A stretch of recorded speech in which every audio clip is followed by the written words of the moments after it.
Salam jumpa pemirsa, senang sekali saya Maria Talim Bekas dapat kembali menjumpai Anda dalam program Berita Papua Barat hari ini. Sejumlah informasi di Papua Barat akan kami hadirkan untuk Anda. Inilah berita selengkapnya. Pemirsa, kejar capaian vaksinasi, Kapolres Manokwari mendatangi 3 wilayah terjauh di Kabupaten Manokwari guna mendorong kesadaran warga untuk melakukan vaksinasi. Ketiga daerah tersebut adalah Kebar, Anggi, dan Saukorem. Kapolres Manokwari AKBP Parasian Herman Gultom pagi tadi melepas rombongan personil Polres Manokwari bersama komunitas motor trail dan mobil 4-wheel drive ke wilayah terjauh di Kabupaten Manokwari untuk percepatan pelaksanaan vaksinasi. Ikut dalam rombongan vaksinasi Doreri Presisi, Kabak Ops Polres Manokwari, Kabak Ren, dan sejumlah kasat di Polres Manokwari. Kapolres mengatakan hal ini dipilih Polres Manokwari untuk mendukung wilayah Polsek yang secara jarak sangat jauh dan memang dibutuhkan pelayanan vaksinasi. Untuk itu pihaknya pun bisa membuka gerai vaksinasi dan mendatangi masyarakat secara langsung, sekaligus mengecek setiap polsek yang ada di Polsek Kebar, Polsek Anggi, dan Saukorem. Untuk kegiatan vaksinasi Doreri Presisi, ini Polres Manokwari melaksanakan memang untuk mendukung wilayah-wilayah polsek yang secara jarak sulit terjangkau oleh vaksin ataupun vaksinasi, sehingga kita membuka gerai-gerai di polsek yang jauh terjangkau daripada gerai vaksinasi, sehingga kami membuka gerai di sana nanti dengan harapan masyarakat mau datang untuk vaksinasi tidak perlu harus ke kota di Manokwari. Tujuan awalnya adalah itu, kemudian kami mengajak rekan-rekan, kawan-kawan dari komunitas, baik dari komunitas mobil 4x4 ataupun komunitas motor trail, untuk bersama-sama ke sana sekaligus melihat daerah polsek yang jauh dari Manokwari, baik secara medan maupun secara jarak. Dikatakan Kapolres, vaksinasi yang berlangsung selama 3 hari ini akan melibatkan vaksinator dari puskesmas setempat dengan berkoordinasi dengan Dinas Kesehatan Provinsi maupun Kabupaten Manokwari, yakni vaksinasi diantaranya dosis pertama sampai dosis ketiga. Meski tidak ada target, namun kata Kapolres, vaksinasi akan dilakukan sebanyak-banyaknya. Vaksinator nanti melibatkan dari dinas ataupun puskesmas yang ada di kecamatan-kecamatan ataupun distrik-distrik yang ada di 3 polsek tersebut. Kemudian untuk vaksinnya kami sudah berkoordinasi dengan Dinas Kesehatan yang ada di Manokwari, baik yang kabupaten maupun dari provinsi, bahwasanya nanti vaksinnya akan dibawa dari sini dan digunakan di 3 tempat tersebut. Targetnya berapa? Untuk target kami tidak muluk-muluk, dapat artinya masyarakat mau datang. Kemudian dalam pelaksanaan vaksinasi Doreri Presisi Polres Manokwari juga disiapkan bantuan sembako kepada warga yang datang untuk divaksin. Natalindo Kerewai, TVRI Papua Barat melaporkan. Pemirsa, direncanakan minggu ini Electronic Traffic Law Enforcement segera di-launching, dan Polda Papua Barat merupakan satu-satunya Polda yang ditunjuk untuk melakukan dialog interaktif bersama Kapolri Jenderal Polisi Listio Sigit Prabowo. Demikian disampaikan Kasat Lantas Polres Manokwari, Ibtu Suban Ohimas pagi tadi di marka kafe milik Lantas. Ia menyampaikan bahwa pada tanggal 25 Maret 2022, Electronic Traffic Law Enforcement atau ETLE yang berada di lampu merah Hajiba Wosi segera di-launching.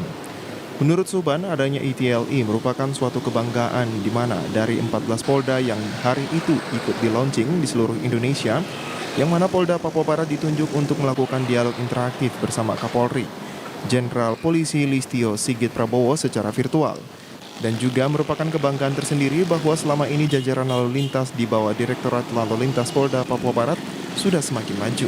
Lanjutan daripada hasil rapat koordinasi yang beberapa waktu kami laksanakan, bahwa insya Allah dalam waktu dekat lagi di minggu ini kita akan melaksanakan launching elektronik Traffic Law Enforcement atau ETLE Polda Papua Barat. Dan Polda Papua Barat, hasil kerja keras yang dibangun selama ini, teman-teman dari Direktorat telah mendapatkan kesempatan untuk mengikuti launching ETLE tahap kedua yang nanti akan dilaksanakan tanggal 25 Maret 2022 atau hari Jumat. Dan ada juga sebuah kebanggaan untuk kita bahwa dari 14 Polda yang akan nanti meluncing se-Indonesia, Polda Papua Barat ditunjuk atau dipilih untuk melakukan dialog interaktif bersama Bapak Kapolri. Jadi ini adalah sebuah kebanggaan, menunjukkan bahwa eksistensi Direktorat Lalu Lintas selama ini, kemudian jajaran lalu lintas, dan kemudian hasil kerja keras dari Bapak Direktur membuahkan hasil. Dan mudah-mudahan dengan adanya Electronic Traffic Law Enforcement di Papua Barat ini merupakan sebuah langkah maju dalam hal pembaruan, khususnya di bidang penegakan hukum. Karena kita memanfaatkan sistem penegakan hukum berbasis elektronik dengan memanfaatkan kamera CCTV jalan. Kemudian yang kedua, kelanjutan juga bahwa hasil koordinasi dengan Ketua Suban menambahkan dari Kejaksaan Negeri Manokwari telah memberikan signal positif dalam pelaksanaan mekanisme ETLE, yaitu terkait penindakan sudah serba baru. Dan ke depan masyarakat hanya menerima surat konfirmasi di rumah masing-masing, sesuai kendaraan yang tertera di STNK. Suban berharap dengan mekanisme yang baru ini, masyarakat bisa melakukan perubahan apabila kendaraan yang dijual beli untuk segera diubah nama ke nama pemilik baru. Sehingga nantinya ketika surat konfirmasi yang dikirim ke pemilik STNK tidak lagi menimbulkan permasalahan baru. Negeri dan Kejaksaan sendiri memberikan sinyal yang positif dalam hal pelaksanaan mekanisme ETLE, mendukung sepenuhnya pelaksanaan ini, khususnya dalam hal mekanisme penindakan yang serba terbaru yang tidak seperti sistem penilangan lama lagi.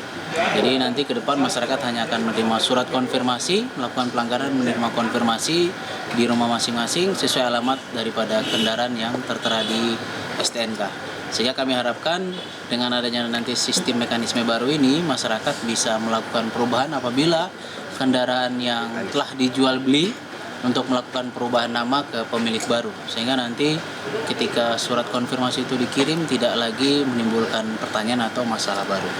Harapan kami dengan penerapan ETLE ini, kita dapat membangun situasi arus lalu lintas di Manokwari yang jauh lebih baik dari hari ke hari.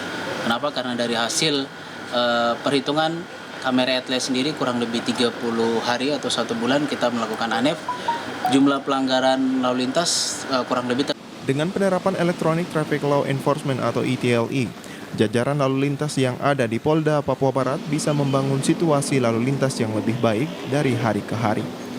Natalindo Kerwai, TVRI Papua Barat melaporkan. Kita beralih ke informasi lain, pemirsa, persediaan minyak goreng di Kabupaten Teluk Wondama diklaim masih mencukupi untuk memenuhi kebutuhan masyarakat hingga memasuki bulan Ramadan dan Idul Fitri 2022. Hal itu dipastikan usai tim gabungan dari Pemda bersama Polres Teluk Wondama melakukan monitoring lapangan ke sejumlah distributor dan subdistributor, serta pasar dan toko swalayan di Kota Wasyor Sabtu 19 Maret lalu. Monitoring dipimpin oleh Kapolres AKBP Yohanes Agustian Daru dengan melibatkan Asisten 2 Setda Teluk Wondama Jimmy Suwila, Kabak Ops Polres AKP Wilman Simalango, serta Kabid Perdagangan Dinas Pirindakop dan UMKM Boy Korwam bersama sejumlah staf. Dari peninjauan itu diketahui stok minyak goreng masih tersedia, meskipun jumlahnya mulai menyusut. Namun demikian, para distributor mengaku sudah melakukan order ke Jawa maupun di Manokwari, sehingga diyakini stok yang ada akan bisa bertahan sampai memasuki Hari Raya Idul Fitri mendatang. Ya, untuk saat ini memang yang kami punya memang sudah agak menipis. Cuma untuk pemuatan yang kami sudah rencanakan di kapal yang sudah muat di Manokwari, insya Allah sudah ada sekitar 200 karton itu minyak kayu manis 5 liter Pak. Jadi insya Allah kalau memang tidak ada halangan, minggu depan sudah bisa masuk pasokan. Kapolres Teluk Pondama AKBP Yohanes Agustian Daru menjelaskan, dari monitoring itu diketahui minyak goreng kemasan dari sejumlah merek masih tersedia di pasar rakyat dan toko swalayan.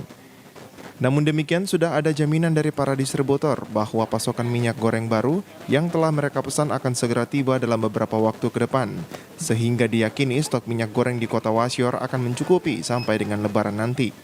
Ya, tadi kami sudah berdiskusi dan menyampaikan kepada Pak Asisten 2 Dinas Perindakop untuk segera membuat surat ke provinsi dan ada lokasi minyak curah yang bisa masuk ke Kabupaten Purwodama lapangan dan mengingatkan kepada distributor maupun kepada pengecer untuk tidak menjual dalam jumlah yang besar kepada konsumen ataupun masyarakat langsung. Jadi cukup digunakan untuk keperluan rumah tangga saja. Antara lain mengupayakan pasokan minyak goreng dari Surabaya, Jawa Timur yang dalam beberapa waktu terakhir terhenti sebagai imbas dari kelangkaan minyak goreng yang terjadi di Jawa bisa kembali ada. Pemkab juga mengupayakan minyak goreng curah yang harganya lebih murah bisa masuk ke Wondama sehingga masyarakat bisa memiliki alternatif. Kabupaten Teluk Pondama, sehingga diharapkan seperti misalnya yang curah, kemudian pabrik-pabrik yang memproduksi migor di daerah Jawa Timur itu bisa kembali membuka kuota bagi Kabupaten Teluk Pondama. Sehingga kami tetap mendapatkan pasokan migor agar harga di pasaran tetap terjaga dengan baik. Itu yang kami harapkan. Pemkab Teluk Pondama akan melakukan pengawasan agar tidak terjadi permainan harga minyak goreng yang memberatkan masyarakat. Adapun harga minyak goreng di Kota Wasior sementara ini berkisar antara 22 sampai 23.000 per liternya untuk minyak goreng kemasan premium di tingkat retail atau toko swalayan. Sementara di pasar rakyat harganya sedikit lebih tinggi, antara 24 sampai 25.000 per liter untuk minyak goreng kemasan merek Bimoli. Dari Wasior, Teluk Pondama, Zek Adonara, TVRI, Papua Barat melaporkan. Pemirsa, dalam rangka pengembangan ekonomi kreatif yang berbasis milenial di Kabupaten Manokwari, belum lama ini Bupati Manokwari melantik pengurus Lembaga Pengembangan Ekonomi Berbasis Milenial. Peranan ekonomi kreatif yang berbasis digitalisasi sangat penting di era masa kini. Lebih khusus di Kabupaten Manokwari yang saat ini terdapat 54.000 yang didominasi oleh kaum milenial yang berpotensi untuk mendukung pembangunan ekonomi di Manokwari. Sebab walaupun di tengah pandemi COVID-19, banyak milenial yang berkreatif mempromosikan hasil-hasil karya mereka melalui digitalisasi. Hal inilah yang melatar belakangi kehadiran Lembaga Pengembangan Ekonomi Berbasis Milenial di Kabupaten Manokwari, yang bertujuan menjadi wadah bagi semua pelaku ekonomi milenial yang berbasis digitalisasi. Oleh sebab itu, belum lama ini Bupati Manokwari Hermus Indo melantik pengurus Lembaga Pengembangan Ekonomi Berbasis Milenial yang diketuai oleh Pendeta Nehemia Baker. Nehemia Baker selaku Ketua Lembaga Pengembangan Ekonomi Kreatif Berbasis Milenial di Kabupaten Manokwari menyampaikan, ekonomi kreatif kini kian meningkat. Lebih lagi di tengah pandemik, ekonomi kreatif memiliki potensi yang sangat besar. Di tengah kondisi pandemi saat ini, sektor ekonomi kreatif memiliki potensi yang besar dalam memulihkan perekonomian dikarenakan sektor ekonomi kreatif mampu bertahan selama masa pandemi. Hal ini terlihat walaupun dengan keterbatasan interaksi sosial, pelaku-pelaku usaha ekonomi kreatif dapat dengan mudah menjalankan usahanya melalui media sosial maupun platform media lainnya. Lembaga Pengembangan Ekonomi Kreatif Berbasis Milenial Kabupaten Manokwari akan menjadi akselerator dalam pengembangan wirausaha muda berbasis teknologi. Jika di luar sana banyak yang berperan dalam penggunaan digitalisasi, kita percaya di Manokwari pun kita bisa. Jika di luar sana ada banyak yang menggunakan sarana media sosial maupun media massa dalam mempromosikan unit usaha mereka, saya percaya dan dengan sangat yakin di Manokwari pun kita bisa. Sementara itu, Bupati Manokwari Hermus Indo dalam sambutannya menyampaikan, saat ini setiap orang harus mampu merespon perkembangan global dengan digitalisasi ekonomi. Kita harus beradaptasi dan bersahabat dengan era yang berkembang. Oleh sebab itu, dengan potensi pemuda di Kabupaten Manokwari yang memiliki energi positif, diharapkan dapat diberdayakan sebaik mungkin sehingga dapat membawa perubahan dari daerah. Potensi pemuda kita sangat besar. Potensi jumlah penduduk, terutama kelompok milenial, yang hampir mencapai 50% lebih. Ini harus bisa diberdayakan sedini mungkin agar pemuda ini kemudian tidak menjadi beban bagi pemerintah daerah, tetapi bisa memiliki energi positif dan bisa berkontribusi nyata dan mampu bersinergi dengan semua elemen masyarakat dan mendorong akselerasi pembangunan di Kabupaten Manokwari. Sukses pembangunan di Kabupaten Manokwari sangat membutuhkan dukungan dari berbagai elemen masyarakat. Untuk itu, lembaga ekonomi kreatif yang baru dilantik dapat mendukung kapasitas fiskal daerah. Kita juga berharap lembaga ekonomi kreatif yang hari ini kita lantik ke pengurusannya mampu memberdayakan semua potensi ekonomi kreatif di Kabupaten Manokwari.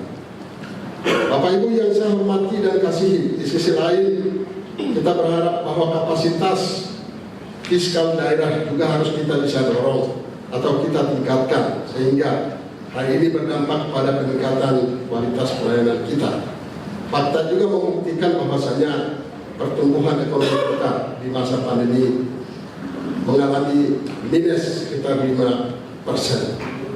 Karena itu kita berharap bahwa ekonomi kreatif juga menjadi bagian dari solusi untuk mendorong pertumbuhan ekonomi kita. Selain mendorong perkembangan ekonomi di Kabupaten Manokwari, Bupati juga berharap kehadiran lembaga pengembangan ekonomi berbasis milenial dapat membuka peluang kerja bagi pemuda. Arina Irianan, TVRI Papua Barat melaporkan. Informasi selanjutnya akan kami hadirkan setelah jeda berikut ini, tetaplah bersama kami.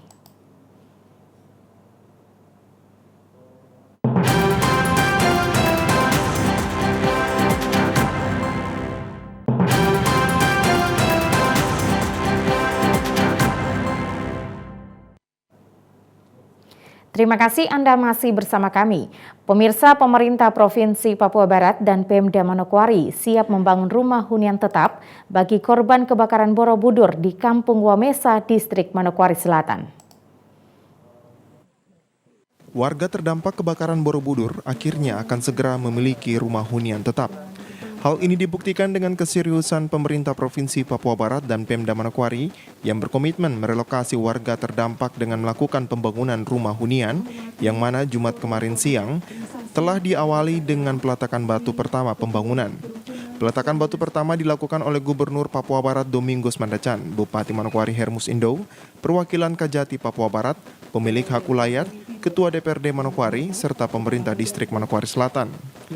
Bupati Manokwari dalam sambutannya menyampaikan bencana kebakaran yang terjadi di Borobudur yang mengakibatkan adanya relokasi warga di Kampung Wamesa. Bukan hal yang baru pertama kali terjadi, sehingga warga Borobudur harus bersedia untuk menempati lingkungan yang baru. Selain itu, Borobudur merupakan bagian daerah yang akan dikembangkan di Teluk Sawaibu menjadi sumber pendapatan bagi Kabupaten Manokwari.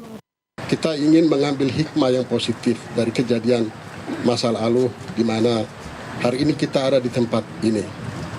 Saya ingin melaporkan kepada Bapak Gubernur Papua Barat bahwasanya kita punya desain besar dan juga konsep besar untuk menata Manokwari sebagai ibu kota Provinsi Papua Barat. Permasalahan utama kita di ibu kota provinsi ini adalah padatnya kawasan pemukiman yang kumuh, di mana kekumuhan yang terjadi ini menimbulkan banyak masalah sosial, termasuk juga kebakaran yang baru-baru kita hadapi juga adalah akibat dari kawasan pemukiman kita yang kumuh, yang tidak bisa tertata baik, terutama dari aspek penyediaan pemukiman, termasuk juga adalah utilitas.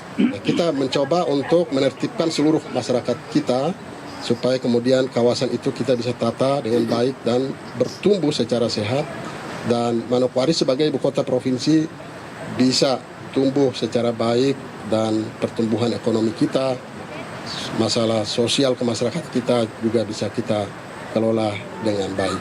kita berharap andai ini bisa kita kelola bersama-sama, ya terutama dari aspek fungsi dan juga tata ruang kita. Nah, kita berharap andai ini juga nanti dalam pertumbuhannya ke depan tidak seperti pertumbuhan yang terjadi di kota hari ini, sehingga kemudian di masa mendatang kita tidak mengalami masalah yang sama. Bupati berharap warga yang akan direlokasi lahan harus tetap menjadi warga di Kampung Wamesa. Sementara itu, Gubernur Papua Barat Domingus Mandecan dalam sambutannya menyampaikan lahan dengan ukuran 6 hektar yang direlokasi bagi warga terdampak kebakaran Borobudur siap dibangun oleh pemerintah provinsi dan juga Kabupaten Manokwari. Namun akan dilakukan secara bertahap sesuai dengan keuangan daerah. Lahan 6 hektar ini kemudian provinsi siap membangun ya secara bertahap ya. Baik itu rumah, tetap juga fasilitas-fasilitas umum yang lain, misalnya tadi ada masjid atau mungkin ada gereja ataupun beberapa fasilitas, dan juga tempat-tempat rapat, pertemuan dan sebagainya yang sudah ada dalam perencanaan yang sudah ada. Untuk itu perlu saya sampaikan untuk kita semua bahwa ya kita tiap tahun itu baik di provinsi dan juga kabupaten kota, kita tiap tahun itu kan ada kita anggarkan dana ya, tak terduga ya. Tak terduga ini apabila ada bencana baru kita bisa gunakan. Kalau tidak ada bencana, akhir tahun kembali ke kasda lagi dan kita programkan lagi tahun berikut gitu. Tapi sesuai dengan kemampuan yang ada gitu. Tidak sama memang. Untuk itu bagi ya masyarakat ya yang ada di Borobudur ini bukan yang pertama, sudah karena salah yang kedua ini. Gubernur juga mengingatkan kepada warga Borobudur untuk tidak lagi kembali membangun di areal Teluk Sawaibu, sebab Kampung Wamesa telah dianggap strategi oleh pemerintah untuk dijadikan pemukiman bagi warga Borobudur yang sebagian besar bermata pencaharian sebagai nelayan. Pembangunan rumah hunian tetap bagi warga terdampak kebakaran Borobudur akan dibangun dengan tipe 36 dengan deadline waktu 3 bulan. Arina Irianan, TVRI Papua Barat melaporkan. Selain itu pemirsa, Bupati Manokwari Hermus Indo menegaskan agar kawasan Borobudur tidak lagi menjadi pemukiman warga terdampak kebakaran. Hal ini dilakukan demi membenahi wajah kota Manokwari sebagai ibu kota Provinsi Papua Barat. Penegasan agar warga terdampak kebakaran Borobudur untuk tidak lagi kembali membangun hunian di kawasan Borobudur yang terbakar 30 September 2021 lalu disampaikan Bupati Manokwari usai melakukan peletakan batu pertama pembangunan hunian tetap warga terdampak kebakaran Borobudur di Kampung Wamesa, Distrik Manokwari Barat. Hal ini ditegaskan karena ada sebagian warga yang belum siap untuk meninggalkan kawasan Borobudur yang selama ini menjadi pemukiman mereka. Menurut Bupati, Borobudur merupakan kawasan yang siap untuk dibenahi. Sesuai dengan rancangan tata kota Manokwari, selain itu, Kabupaten Manokwari telah menjadi ibu kota Provinsi Papua Barat dan juga pusat peradaban di tanah Papua. Di sisi lain, pembangunan di Kabupaten Manokwari harus jauh lebih baik. Pemerintah Kabupaten Manokwari juga sebagai pemerintah daerah yang berkedudukan di ibu kota provinsi punya tanggung jawab untuk menata dan membangun kota ini ke depan. Nah, kita juga, saya berharap kita belajar dari beberapa kejadian yang sudah. Nah, apalagi menempati kawasan yang hari ini, itu banyak orang menempati di situ, tapi dia tidak punya legalitas yang tinggal. Baik dari aspek kepemilikan tanah maupun juga yang lain-lain. Tidak ada legalitas sama sekali. Nah, sementara di sisi lain, ada kawasan ini bertumbuh secara bertumbuh sendiri ya tanpa diatur oleh pemerintah sehingga terjadi beberapa kejadian di masa lalu. Masyarakat diminta untuk mendukung apa yang menjadi niat baik dari pemerintah karena apa yang pemerintah lakukan merupakan jalan terbaik yang dilakukan pemerintah demi warganya. Nah, saya berharap masyarakat dukung dulu apa yang kita lakukan hari ini. Nah, tentu lokasi yang kita siapkan hari ini juga dekat dengan pantai. Manokwari bukan seperti tinggal di daerah pedalaman sekali yang tidak ada akses hari ini. Jadi, kalaupun misalnya punya akses ke pelabuhan, Manokwari hari ini kan kita sudah punya akses yang nanti kita siapkan ke depan. Jalur transportasi umum juga akan kita dorong. Yang jelas masyarakat Borobudur kita akan cari jalan yang terbaik, ya. Tidak mungkin kita bikin susah, tidak. Ya, yang bikin susah hari ini terjadi kebakaran kemarin kan rakyat sendiri yang bikin susah. Pemerintah tidak pernah bikin susah itu, tidak ada. Kita bangun sendiri dengan gaya yang tidak benar, cara yang tidak benar. Begitu satu orang percikan api di situ muncul, semua jadi korban. Nah, yang kita mau ke depan nanti kita lihat kawasan itu fungsinya seperti apa. Karena kita juga sedang membenahi tata ruang Kabupaten Manokwari untuk semua kawasan. Saya sudah perintahkan untuk orang Papua semua yang tinggal di kawasan itu harus dukung. So kita memberi contoh untuk saudara-saudara kita yang lain yang datang kepada kita. Kita juga mau kota kita bertumbuh lebih maju lagi seperti kota atau ibu kota provinsi lainnya di Indonesia. Kabupaten Manokwari sebagai ibu kota provinsi yang telah tertinggal jauh dari ibu kota provinsi lainnya, namun harus tetap bertumbuh lebih modern. Jangan mempertahankan cara hidup yang lama. Lebih lanjut disampaikan Bupati bahwa saat ini renovasi yang dilakukan pemerintah daerah di kawasan Borobudur hanyalah sementara, sambil menunggu pembangunan hunian tetap di Kampung Wamesa. Arinia Irianan, TVRI Papua Barat melaporkan. Pemirsa, Bupati Manokwari Hermus Indo Sabtu siang membuka rapat kerja daerah Dewan Pimpinan Daerah Partai PKS Kabupaten Manokwari. Bupati berharap PKS terus melakukan transformasi dan kolaborasi. Rapat kerja daerah Rakerda DPD Partai PKS Kabupaten Manokwari yang berlangsung Sabtu 19 Maret 2022 dengan mengusung tema semangat transformasi dan kolaborasi dibuka resmi oleh Bupati Manokwari Hermus Indo yang juga sebagai pembina partai politik di Kabupaten Manokwari. Hadir dalam pembukaan Rakerda tersebut Ketua Dewan Pimpinan Wilayah Partai PKS Papua Barat Saiful Maliki Arif, DPW Kabupaten Manokwari Mugiono, Ketua DPD PKS Kabupaten Manokwari, serta para anggota Partai PKS Kabupaten Manokwari. Bupati Manokwari Hermus Indo ketika membuka Rakerda DPD Partai PKS menyampaikan, Rakerda merupakan bagian dari sebuah organisasi. Oleh sebab itu, tema yang diusung diharapkan PKS di Kabupaten Manokwari, namun juga menjadi bagian dari strategi politik menuju pada pemilihan legislatif. Saya kira tentu tema ini sangat relevan dengan perkembangan dunia hari ini karena kita harus menjadi partai yang mampu melakukan adaptasi terhadap semua perkembangan dunia, tetapi juga perkembangan pemerintahan, perkembangan pembangunan, dan juga perkembangan masyarakat hari ini. Kita tahu bahwa setiap partai politik mempunyai target di tahun 2024.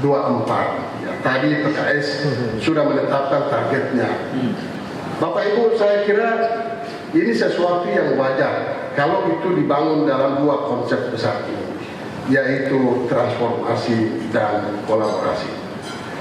Transformasi tentu Bapak Ibu saya kira tentu berbicara tentang bagaimana perubahan tetapi juga pembaharuan yang harus dilakukan secara holistik di tubuh partai politik ini, dan kemudian partai politik ini bisa memiliki dampak yang luas terhadap seluruh masyarakat kita di Provinsi Papua Barat tetapi juga di Kabupaten Manokwari.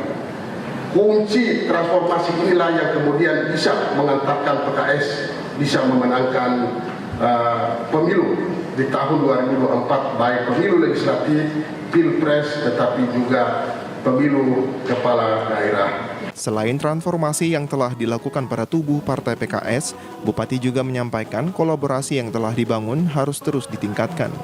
Saya kira kolaborasi tentu berbicara tentang bagaimana upaya kita bersama-sama dengan menggabungkan kekuatan kita. Kenapa? Karena kalau kita bekerja sendiri, saya kira tidak ada satu orang pun yang mampu untuk bisa memenangkan kompetisi itu.